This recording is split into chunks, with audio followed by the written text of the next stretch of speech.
But let's talk about some stock-specific news then. The US Supreme Court had agreed actually to review a request by Teva, which is the innovator of Copaxone, and this actually could be a big setback for a lot of the generic companies, including Natco. Yesterday we saw a big negative reaction on Natco. It was down 15%. It's still down about 10% for the week, although it's today we are seeing some bit of buying creeping in. But Praful Bohra of Nirmal Institutional Equities joins in on the line from Mumbai to add a bit of perspective. Hi Praful, good afternoon. Do you think this latest move now that the US Supreme Court would be reviewing the request by Teva could potentially delay the launch of Copaxone by Natco? So actually there are two things. So one is because of the Supreme Court verdict, it's going to take at least 6 to 9 months to come out.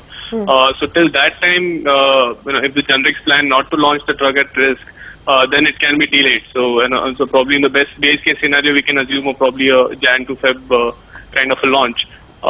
Having said that, another option with the generics is to launch the drug at risk. So basically, if they get an approval before May 2014 and if they plan to go ahead with the launch, it would be considered as the at-risk launch.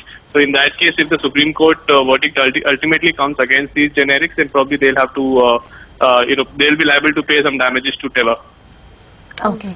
Hi Praful, I believe you all had a conference call yesterday with the management, or even if you didn't, in your conversation with the management post this, any idea of how high is the probability that Natco and Mylan could go for an at-risk launch, and if hypothetically, if after that the ruling comes against them, then what could be the penalties? What would be the range of penalties that they will have to pay Teva? In the conference call, management sounded pretty positive, on the prospects of an at-risk launch. So basically, they are in a very good position, if you see, for an at-risk launch. And but they're still to, have a discussion with their partner, Mylan, and then they would take a ultimate call.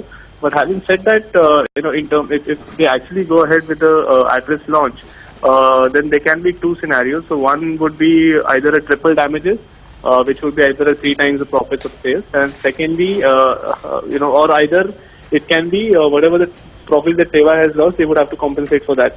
In this case, my reading is that probably the triple damages will not be applicable, given the fact that this is not a punitive damage to the innovator. So effectively, these guys are not doing a willful damage to the innovator because they've already got a favorable ruling from the appeals court. Okay, so they are already on the positive side. So probably the triple damage, thing will not apply here. But so at best, what they would be liable for would be the lost profits for Teva.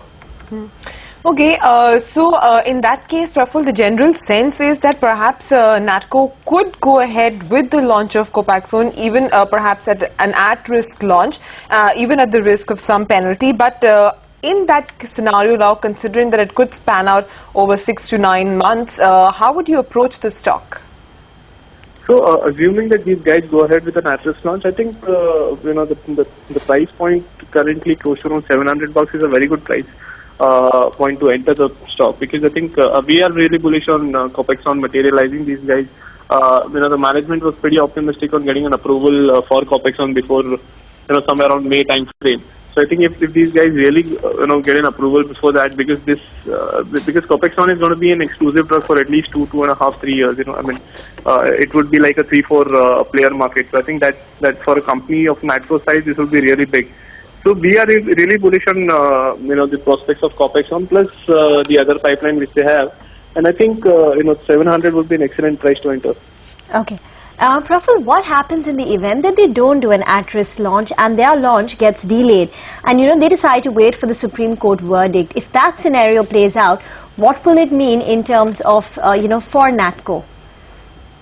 Okay, and the kind of lost opportunity, perhaps, lost opportunity. Yeah. So in that case, the generic launch would get delayed, and Teva will have more time to switch its patient from 20 mg to the 40 mg version.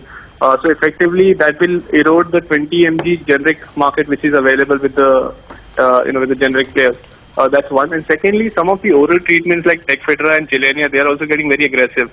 So those guys again would erode the market. Having said that, my sense is that once the generic launches happens probably at a 40-50% discount, then some of the re-switch may again happen from the 40 mg to the 20 mg version.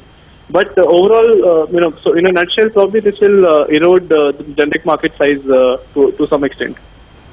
Okay, Praful, just shifting away from Natco, just to talk about the other pharmaceutical space, because Wockhardt is up 20%, Astrides Alcolab is higher by close to about 12%, and even the others like Dishman, Aurobindo Pharma are showing you big gains. Anything particular which is buoying up Wockhardt, which is up 20%, Astrides as well as Ranbaxy? Any news flow in these three stocks? We are still trying to find out. Okay, if you do find out, we'll touch base with you yet again. Thanks, Praful, for joining us and explaining the various scenarios which lie ahead of Natco Phrama. But they believe that in their conversation or in the con call, the management is considering an at-risk launch as well for Copaxone.